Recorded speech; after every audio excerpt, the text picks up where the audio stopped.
Today, we're introducing the newest version of the best training course for Amazon sellers out there, Freedom Ticket, including we've got some special guests who are going to give us some strategies that range from Amazon patents to compliance to insurance, hiring VAs, and more. How cool is that? Pretty cool, I think.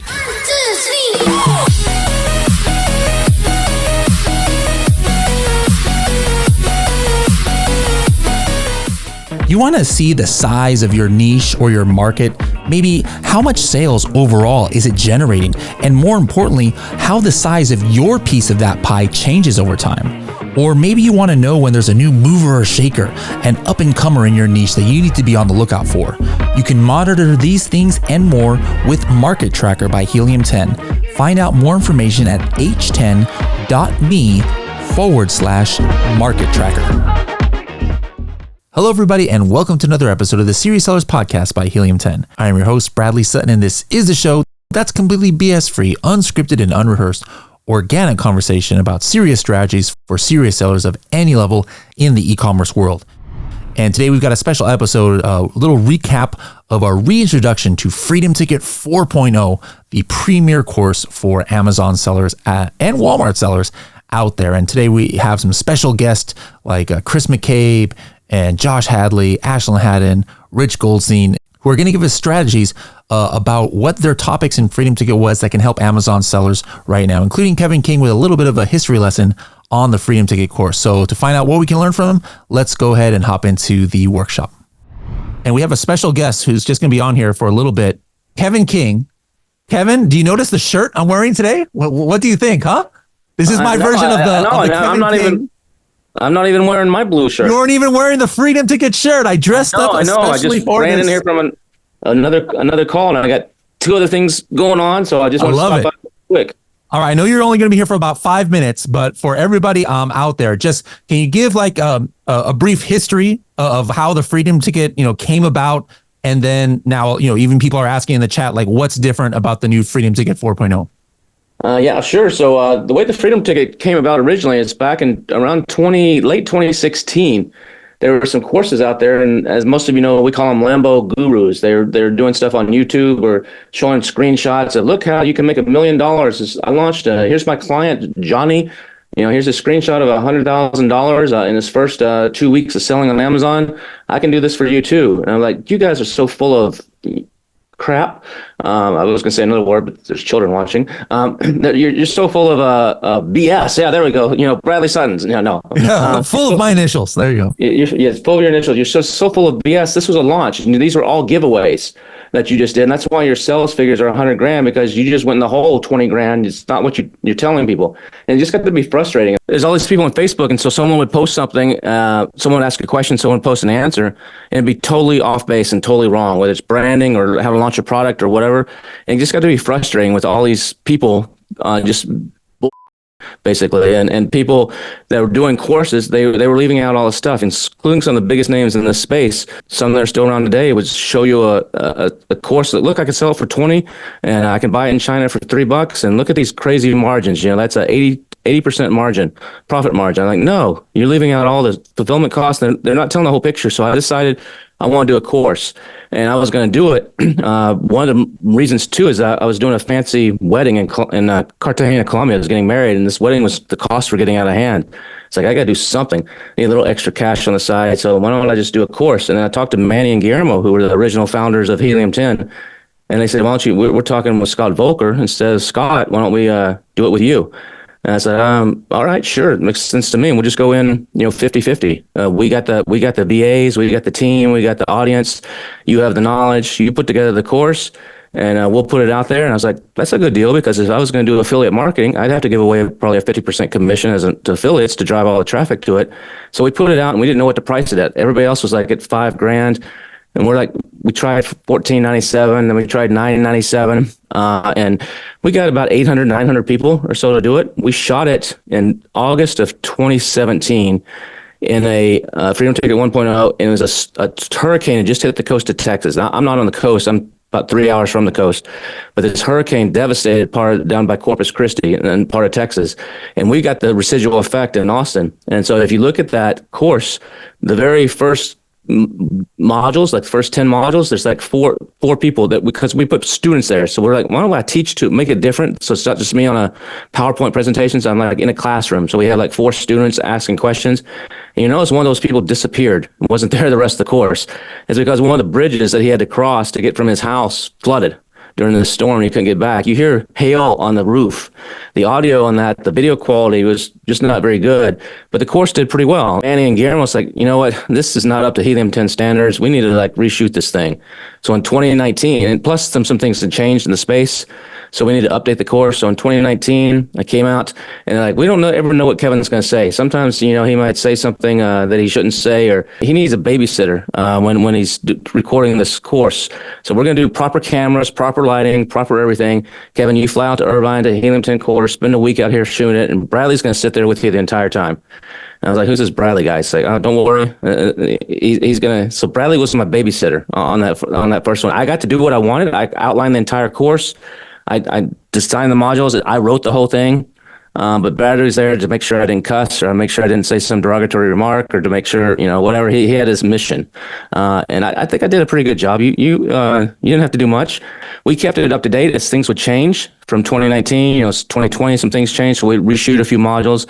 But then every 2 years, basically, pretty much every 2.5 years, we reshoot the entire thing from scratch. So we don't just like, okay, let's go plug the holes or change this module, change that. That would be the easy way out. We completely redo it from scratch. So that's what we've done on 4.0. So in February of this year, I flew out to Irvine and spent 3 days riding around with Bradley in this Japanese car he had imported from Japan. What was the name of that car? It's a Nissan Skyline with a right-hand drive, little tiny thing. It was a little tiny thing. Big guys trying to get into this thing. He's sitting on the right-hand side. It's this tiny car. It's like 6 inches from the ground. And you can just imagine me and Bradley trying to get into something. You got to like, maneuver your butt in a certain way to get into the seat. Then you're like ducking and getting in this thing. And we're driving around. We went to a Helium 10 party that PackView was doing, not Helium 10 party, PackView deal that night, where they had all the people from all over the world for PackView in town, all the big executives and affiliate managers and everything. And then we reshot it. And so what we decided, though, is the last several modules have been pretty long. There's 50 some odd modules, then plus guest modules. And so I was like, you know what? A lot of people, we noticed not everybody finishes it. They start it, and then life gets busy, or they skip around. We're like, what if we made this where you could actually do this in a weekend? And so that was the goal. Is like, if you sat down and said, okay, this weekend I'm clearing my schedule, I'm going to knock out Freedom Ticket. That's what we decided to do. So we changed it to where it's 18 core modules. So it's some of the material is the same as before, but nothing is scripted. So it's not like I'm looking at a teleprompter and I'm reading a script and someone's writing this in advance. That's what a lot of people do. It's strictly off the cuff. So everything is shot pretty much in one take, which is unusual for most shooting. And I have some notes, like an outline, and I just start talking. And we have a timer. This time we put up a timer, so I knew where I was. And we had some other little shooting tricks that we did, but we condensed it into the core stuff. So instead of rambling about some things, we condensed it in the core. So that's the 18 modules that are from me, everything from the basic setup to the fundamentals. But then there's experts that know stuff way better than me. Rich Goldstein, he knows IP law. He can run circles around me in IP law, or Gracie can run circles around me in influencer marketing, or Ashlin knows everything about insurance. I have a pretty good grasp on all that stuff and know quite a bit, and I could teach it, but why should I teach it when they're the experts and they're the people that really know this? So we decided we'll supplement it with these people and let them come in and speak for 30 to 45 minutes and go deeper into the weeds. I might introduce it, but they'll go deeper into the weeds for people that want to know more about that specific thing. So we put together an all-star group of people that are in it. So you have me, and then you have this all-star group that's adding depth for those that want to go into more detail on certain things. So I think it's really good. And I don't know if you talked about this yet, Bradley, but one of the other things that we're doing is we're going to start doing monthly webinars, totally for free, for the Freedom Ticket. So every month, the Helium 10 announce a free webinar, even if you're not in the Helium 10 software. Even if you're watching this and you don't have Helium 10 software, that's a mistake. You need to have Helium 10 so you can access Freedom Ticket. But there's going to be a monthly webinar. And on that monthly webinar, we're going to bring on a guest and go deep into another topic, something that's trending right now. Maybe the hot new thing is something on TikTok Shop and tying that to Amazon or whatever it is. We're going to go in. It's going to be a totally free webinar. And then that module, we'll cut out me. and we'll take the person that's on that webinar and we'll put them into additional content. So it'll be constantly refreshed. And Bradley can talk more on that. He knows all the details in more specifics than I do. But that's the ideas. We want to keep Freedom Ticket current, the best. You know, it got voted in seller poll. It got voted the best course out there. And especially for how much you pay for it, which is zero. It's actually, I think it's the most comprehensive and best course in the space. So you guys, hopefully this helps you. So if you've watched it before, going through it again, you're like, I've heard some of this. That's true. You will have heard some of it. There is some new stuff, but it's always good to have a refresher. And if you're watching this, I would recommend you put your VAs. Everybody at Helium 10 that gets a job at Helium 10 has to watch the Freedom Ticket. And I've heard people that are selling $3 million a year on Amazon, $4 million. They say, I just kind of fell into this, and they end up watching the Freedom Ticket, and they're like, holy cow, I was missing so much stuff, and now I'm doing 5 million or 6 million. There's some things I didn't know. And you'll notice in Freedom Ticket, if you haven't done it, it's not a cookie cutter. It's not, this is step 1, it's 2, 3, and 10 steps. Some people like that, but that's not what we try to do. We try to give you the information so you can think on your own, think for yourself, and you have the full picture with no detail omitted, and then you can decide what's best for you. Because if you do a 10-step process, that might be good for the person teaching it to you. They probably honestly didn't even do it themselves. They just read it and copied it from somewhere. But you got to carve your own path in your own way and modify it. But if you have the foundational key information, then you can, it's kind of like learning a language. Once you know the vocabulary, you know the basics of the language, then you can write a beautiful novel and become the next William Shakespeare or whatever it may be. That's what we're trying to do with Freedom Ticket. And so hopefully it helps a lot of you.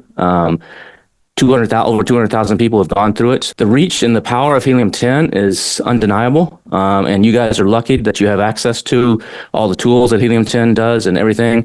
And so I encourage you to take advantage of Freedom Ticket, take advantage of all the trainings that Bradley does, where he goes deep into how to actually use the tools, the stuff that Carrie and Shivali and the rest of the team do. There's nothing else better out there. Guys, if you haven't gotten into the Freedom Ticket now, Kevin's not trying to say, oh yeah, you're going to have the same stories as other guys, but it just shows you what's possible. This isn't just a course where like, hey, let me just learn how to set up Seller Central. There's high possibilities here. So Kevin, thanks a lot for joining us, and we'll see you hopefully soon on another episode. Awesome. Let's go right into some of our guest speakers. So what Kevin did, he talked about it earlier. He brought on a lot of experts on certain subjects that maybe he wasn't as much of an expert on. So we're going to do some rapid fire here with some of our guests. The first one we're going to bring up is Ashlin, and I want to share where she is at in the Freedom Ticket 4.0. She is in module 2. I don't know where the numbers are here, but she's in module 2, business setup and branding, and her lesson is the second one in module 2, called e-commerce insurance. So first of all, we're talking about profitability and things like that. And somebody might think, well, what in the world does insurance have to do with profitability? But Amazon made a change last year where if you want to sell on Amazon, there's something you got to do. What is that, Ashlin? Yeah. So Amazon has kind of always had it in the background where you're supposed to have insurance, but they really haven't been policing it until the last year or so. So there's been some big claims that came out, and Amazon is saying, hey, I'm tired of taking responsibility for you guys putting crappy products on our platform. And now they're pushing back. So now they're saying if you sell $10,000 or more in a month, then you're going to have to provide them this certificate of insurance. And really all this certificate of insurance is a fancy way of proving that you have insurance. They're wanting everyone to have it, but they're only policing it at that $10,000 mark. And what they're wanting you to have is general liability and product liability. So that's going to be what you do or say as a business, or what your products do to harm someone else. So general liability is going to say like, hey, I sell this lipstick and I said that this lipstick's going to make my lips sexy and plump, and it doesn't. And I sue you for false advertisement. That's general liability. Product liability is going to be, I put this on my lips and I start to break out, and I have big old duck lips, and I sue you for product liability. So that's what Amazon wants you to have now. Okay. Now, one question that some people have, do I need to be an LLC, or, hey, I registered for Amazon under my personal name. Am I, or as an individual, am I still able to get this insurance that Amazon needs? Yeah, great question. You can be a sole proprietor, meaning that you open this account under your own personal name, or you can be an LLC. Of course, I highly recommend it at any time. But if you're a sole proprietor using your EIN and your social security number and you get sued, they can come after all of your personal assets. They can come after your house, your car, your 401ks, everything. So I highly recommend always setting up an LLC and bridging that gap between your personal assets and your business assets. But if you are selling $1 under your personal EIN, your personal social security number, then you need to get this policy no matter what Amazon says, because your personal assets now are at risk. Okay, excellent. And one last question that is common, and obviously there's no one size fits all. The answer is going to be different if you're some 9-figure, big, humongous brand as opposed to a brand new seller. But let's just say I'm under $1 million a year of sales, or maybe I'm a newer seller. Maybe I've only got a couple of products, and I did hit that $10,000 a month threshold. What is like the most basic kind of policy going to cost me? Yeah, it depends if you're a private label seller or you're just reselling. We have newbies coming in that are just reselling that are about $600 a year, all the way up to people who are selling PPE in the $30,000 a year mark. But brand new sellers who aren't selling super high risk items, you're looking at the $600 to $800 range just to start out with. Okay, perfect. All right. And Ashlin, sometimes you can pay it monthly, so there's no reason not to get it. Yeah. I mean, again, if this is not one of those, like it's a nice to have. No, this is a need to have, guys. If you hit that $10,000 mark, you could get shut down by Amazon if you don't provide proof. And we've of this seen insurance. people get suspended already. So, I mean, they're not messing around now. Yes. All right. So Ashlin, go ahead and hang out, Sure. if you will. But for anybody who has a drop and you want to reach out to Ashlin outside of this call, go to hub.helium10.com. It's our seller solutions hub, and just start typing in Ashlin Haddon, and you'll see her page in our hub, and you can contact her right here. But of course, make sure to check out her module in Freedom Ticket. Let's bring on another expert. Rich Goldstein, are you in the house today?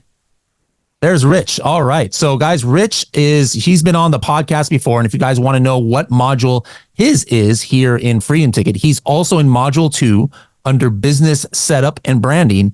And he's the 4th module in there, or the 4th lesson, I should say, intellectual property law for e-commerce. And that's where his module is at. But in a nutshell, like this might not be one of those kind of like super sexy things of the Amazon world, like AI based image generation or something like that. But just like what we were talking about with Ashlin, like patent is an important thing when it comes to Amazon sellers. Why is that? Yeah, patents and trademarks, really.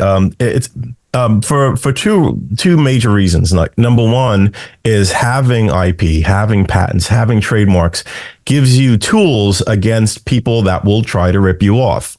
On Amazon, when you list a product and it does well, there will be other people that want to jump on the bandwagon. Your ability to slow them down through various means, including by having the rights to the product, having the rights to the design, having the rights to the branding, so that they can't confuse your customers into buying their product instead of yours. That's effective at preventing such competition. So that's reason number one, is that it's an effective tool, especially as your brand grows, to slow down the competition. But the other reason is you're growing your brand, and maybe exit seems really far away. The notion of selling your brand to another company seems really far away, but it pays to start with the end in mind. And having your IP set will vastly increase the value that you get someday when someone buys your brand. Yeah. So one of the themes for today, and I think the whole year for Amazon sellers always, is profitability, right? And how do we stay profitable? Well, if you've got a patent on your product where now all of a sudden you're not having to compete with 15 exact replicas, and it's your price war to the bottom, obviously that's going to affect your profitability. Now, something that's a little bit off the beaten track, and maybe this is a little bit of the sexy side of patents, but you've talked before about how doing patent searches can actually be a form of product research and finding a product to sell on Amazon. How in the world is that possible? Yeah, absolutely. It's true, because the way that the patent system works, once a patent expires, it's fair game for anyone to use it. So a utility patent lasts for 20 years and a design patent lasts for 15. But once that patent expires, anyone can make that product. And so, and at the same time, keep in mind that a lot of people have an idea for a product, they get it patented, but they never really, they never do the research, they never learn about the process enough to actually get that product launched. And so there are a lot of great ideas that have been patented that are just in the patent archives and they've never actually been put on the market. There are some lousy ideas, but there are also some great ideas. And so if you know how and you search the patent record for expired patents, you can find ideas for really great potential products. Yeah, absolutely. Now you talk about some of these things in your Freedom Ticket module. What are some other topics that you cover that are important for Amazon sellers, new or experienced, that they need to know about? Yeah, I mean, I think one of the things we talk about is international protection, and to a large extent, I followed Kevin's lead in terms of what Kevin talked about, and then I hit upon the areas that he talked about and went into further detail. So, like one of those areas is international protection. Another area is how you deal with enforcement on Amazon. So when you if you get accused of infringing IP, or if you find other people infringing your IP, what do you do about that? Again, we talk about trademarks, and the trademarks are very important. Trademarks are for your branding. And on Amazon, trademarks are a path toward brand registry, which has benefits to a seller. You need to have a registered trademark to get into the brand registry program. So that's a bit of some of the things that we talk about. We talk about timing, like things you need to be aware of. Like, for example, there's a 1-year rule after which you're prohibited from getting a patent if you haven't already applied. These are things that new sellers encounter. These are even things that advanced sellers encounter when they don't know about it. And so I just want to make sure that you all know the things that you ought to know about IP to help you on your seller journey. And just again, it pays to start with the end in mind. And so even though some of this might be advanced in the sense that you're not going to spend all your money on patents and trademarks in the beginning, and I don't want you to, but you should know the principles so that you do the right things in the beginning, and then you allow it to expand as your seller journey continues and as your business expands. Awesome.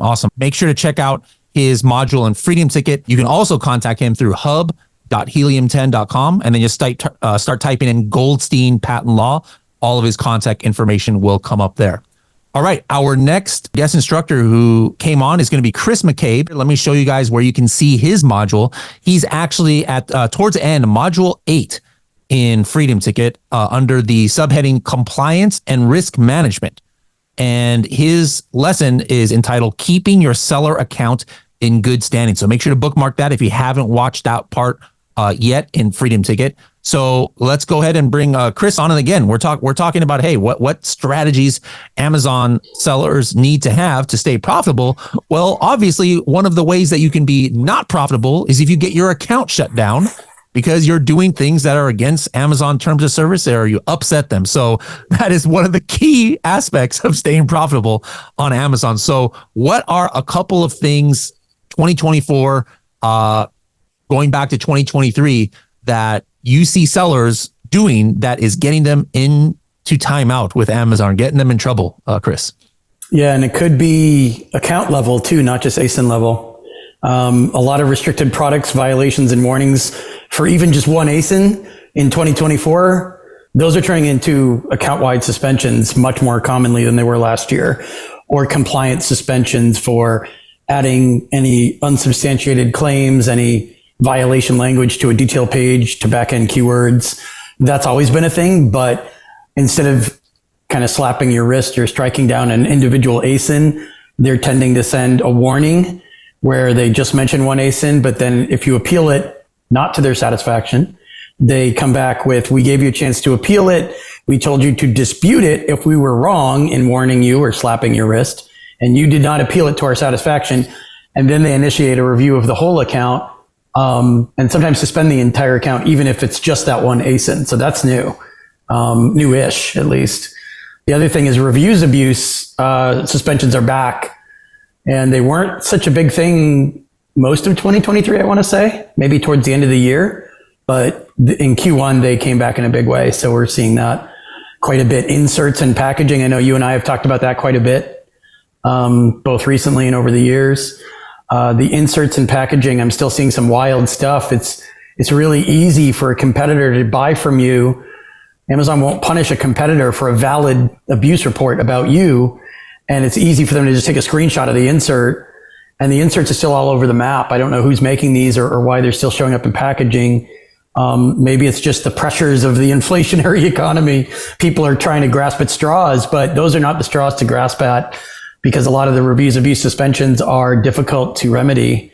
And they, unfortunately, we're hearing from a lot of brand owners that are reoffenders. They've been suspended for that before, which makes it like 10 times worse than the appeals process. So if you're reoffending and you've got those inserts sitting in your packaging, you should probably do some removal orders and pull that stuff out, as soon as I finish my sentence. Yeah. So, hey, these are things that, hey guys, don't do, right? Don't be putting inserts in your packages and telling people to go, here's a coupon to go buy the next order off of Amazon, or hey, I'll give you a gift certificate if you leave me a 5-star review. I mean, right. You think that's a thing of past, the thing of the past, but there are still crazy Amazon sellers doing those things. And sure, some people get away with it, but guys, it is not worth the risk to your account. Now, those are things we should avoid. What are some maybe proactive things to protect ourselves as opposed to something just a negative thing that we need to avoid? Right. I mean, in your listing creation, listing review process, factor in a compliance review.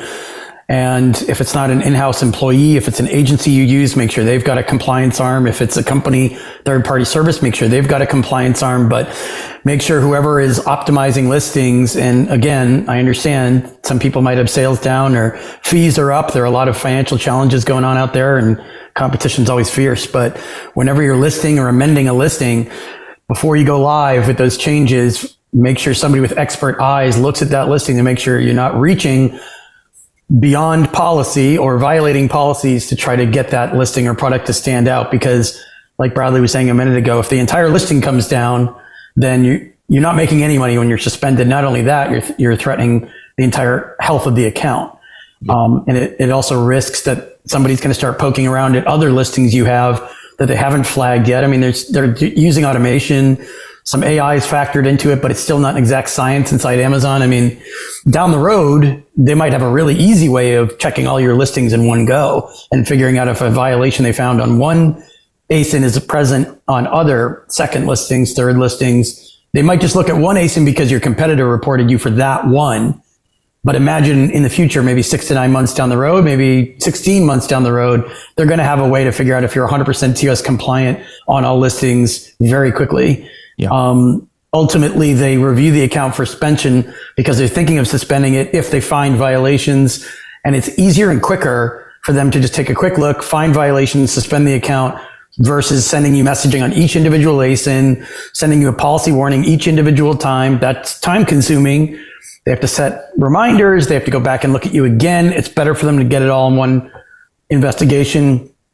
Typically that culminates with at least a threat of an account suspension where you have to submit an appeal. Just one quick thing before we go to our last speaker today is if you want to get more information directly from Chris or meet me as well, we're going to be at an event in New York in a couple of weeks. So just make sure for more information, go to h10.me/velocity, h10.me/velocity. You can ask Chris all the questions you want in person and myself too. I'll be speaking at this event. If you want to reach out directly to Chris, or maybe you're out of the country, you definitely can't go to New York for that event.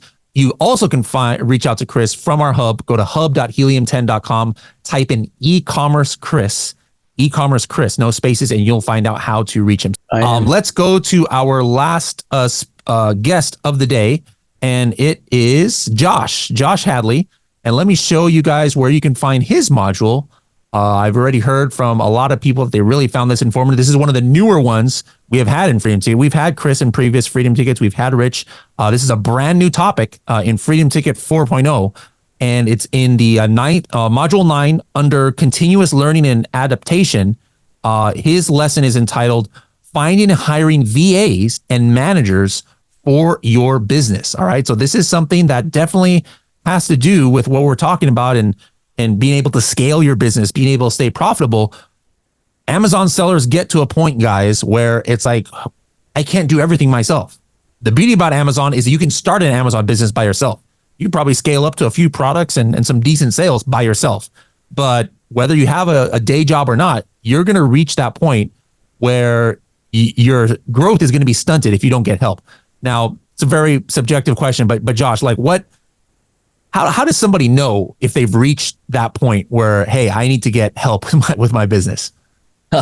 Well, I think it comes in much earlier than people assume. The nice part about Amazon, though, I would argue that most business owners can scale to a 7-figure business on their own with maybe the help of an assistant or two. But here's the critical component is that I believe most of us entrepreneurs have much bigger ambitions, and even scaling up to 7 figures, like how do you know what tasks you need to give to those assistants to help you out? And here's one of the most important things that I continue to reiterate time and time again when people ask me this question is this. You as the business owner need to be focused on revenue generating activities, period. Okay. So that means you need to look at everything else that's going on in the business. And I share this in the course, but it's conducting a 2-week time study. That's where all of this begins. And what you need to do is identify, hey, how much time are you spending going back and forth with your manufacturer or coordinating the logistics of getting your product into Amazon? While all of those things are important and you want to save costs on your fulfillment, that is all true. But what you really need to focus on is that really going to drive revenue in the business? You should already assume that you have a logistics plan that's getting you into Amazon. You need to be thinking of what's my next product idea that I'm going to be launching? What product am I running Cerebro on today and evaluating these keywords? Or I need to be focused on my PPC to drive more traffic to my listing so I can generate more sales. So sales begets sales. And that's the only thing I would caution people is don't get caught in the thick of thin things, because running an Amazon business is no small feat. But too often people get caught up doing a lot of the minutia and administrative tasks, and that's what stunts their growth. Now, just on a side note, you have hired countless individuals to work for your Amazon business. And I remember you telling me something unique is that, a lot of people that they like to find somebody who has a lot of experience on Amazon or who knows about Amazon, but you particularly make a concerted effort to hire people who are completely new to Amazon because you want them to not come with bad habits and things. And didn't you say you actually use Freedom Ticket and some other education at Helium 10 to train your new employees? Yes, it is. That's week 1 of onboarding is watching Freedom Ticket. So now they get to watch me this time. That's all I'm saying. For the first time now, this is your first time in Freedom Ticket. They're gonna be like, wait a minute, there's boss right there. Now, speaking of your module, why do you think this is an important topic? And what are some unique things that maybe people haven't thought about when filtering candidates, for example, for hiring VA? Maybe somebody's like, oh yeah, let me just, gather some resumes and see what looks best. But you go a lot deeper than just resume browsing as far as what people should be looking at when looking for VAs to hire for their Amazon business. Yeah, Bradley, this is a great question. So this has been something that I have spent literally the last 7 years trying to figure out. And let me just say this, as a CEO of a business, if one of your superpowers can be the fact that you know how to spot and identify really good talent, then guess what? You are off to the races, because most successful CEOs will tell you this. I hire smart people and I let them run the business. Okay. I don't plead to say that I've got all of that firing on all cylinders right now, but I know that is why I am adamantly focused. I am always refining this process. And so, Bradley, this all started from me hearing from some other course back in 2017, and somebody was like, you need to go to Odesk at the time it was called, the old Upwork, and go hire a cheap Filipino for like $2 or $3 an hour. It'll save you so much time and money. So sure enough, I go on there and I had hundreds of applicants, and I'm like, what do I do now? I jump on Zoom interviews with these people. And that's what my thought process was. And oh my goodness, how much time I wasted. Half of them couldn't even speak English. Half of them had bad internet connection. So I just wasted my time. And so from all of those mistakes or obstacles, challenges, I kind of refined it into a 7-step process where it's not just hiring a VA. Let me get that. Let's lay that out first and foremost. I talk about how to hire management level staff in your business. And yes, they could be doing administrative tasks, but every single one of my team members, they come with management level experience. And so they're able to make significant impacts in the business, not just doing exactly what I tell them to do and only that. Yeah. All right. Awesome. Let's go first question for our last speaker here, Josh. Tristan says, how much should we be paying employees for basic accounting tasks? So like maybe you bring somebody on to just handle the accounting side of your business. What kind of salary range are we talking about here? Yeah, so it depends on where you're hiring this person from, first and foremost, right? But the nice part about this question is I honestly let the candidates kind of self-select their own salary, so to speak, because to be honest with you, I'm not going to force feed a low salary to somebody that may be the right fit. Maybe I'm willing to pay a couple grand a month for the right person, but maybe they're only asking for $500. So my favorite way to do this is in your hiring application. You can do this on Upwork, onlinejobs.ph, etc. In there, one of the questions they have to answer is, what is your desired hourly rate? And then that gives me a good perspective to be like, sometimes I've had people from even the Philippines that have been like $50 an hour. And I'm like, interesting. I'll look at your resume, but man, you've got to be absolutely incredible. And I haven't seen that direct correlation with higher salaries, higher performance. I'm a big believer of find the right person first and then figure out the salary component later on. Okay. Excellent. One for Ashlin. This is from Raul. Is Amazon insurance requirement specific to sellers making $10K a month overall, or is it applicable when sales for a particular product exceed $10K? No, so it's for your entire account. So if you have 2 accounts, so you got approved for 2 accounts, and you've got 2 separate EINs, you have 2 separate entities, then you have to have insurance for each one of those entities. So it is for your total account, not per product. Excellent. Another question. This one is going to be for Rich. Do I have to wait for a trademark for the Amazon brand registry for 6 months, or do I submit my trademark application to Amazon for brand approval? First of all, you don't wait for brand registry to apply for the trademark. You apply for the trademark first. But I think what you're wondering is, once you apply, do you need to be registered in order to get brand registry?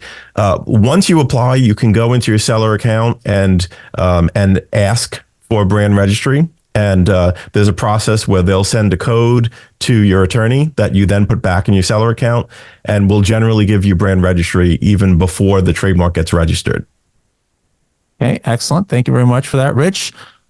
This is from Ari to Chris.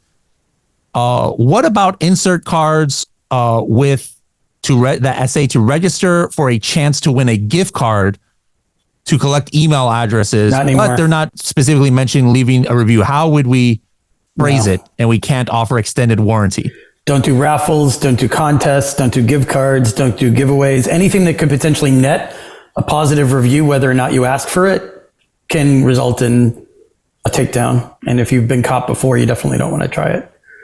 Okay. Somebody wrote in the questions, should we not use inserts at all? I mean, really, you can, as long as you follow the policies. The problem is people are still coloring outside the lines.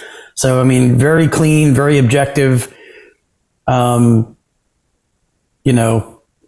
too creative on the insert, and you can still ask for reviews. You can't give things away or create contests or create additional benefits that don't apply to other orders, other buyers of yours. that's the incentive, of course, right? If Yes. one person's getting something somebody else can't, that's what you can't do. So it's kind of like, well, it doesn't matter how you do that. If there's any tipping of the scales, you could be in trouble. Okay. Back to Rich. This is from Laura. You mentioned we can look at expired trademarks for product ideas. Where can we look for that? Okay. So actually what I refer to as expired patents. Trademarks don't. Trademarks are for branding. You want to be very careful around using someone's trademark, because if someone continues using a trademark, they can keep that forever. Like, it would be absurd if anyone could sell products called Coca-Cola simply because the trademark expired, right? So, but with regard to expired patents, you can look on Google Patents, which is patents, patents.google.com, and you'll want to limit the date.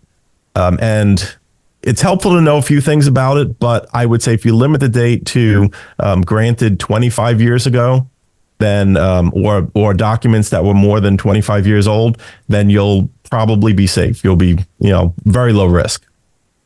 Awesome. One more for Ashlin here. This is from Alexa.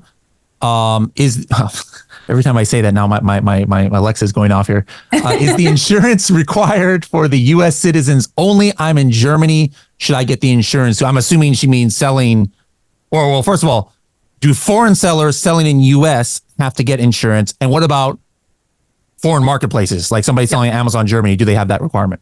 So Amazon.com right now is the only one that's requiring the insurance. Of course, you should get it no matter where you're at. But if you are a foreign seller selling on the .com platform and you hit that $10,000 mark, that's where you have to have the insurance.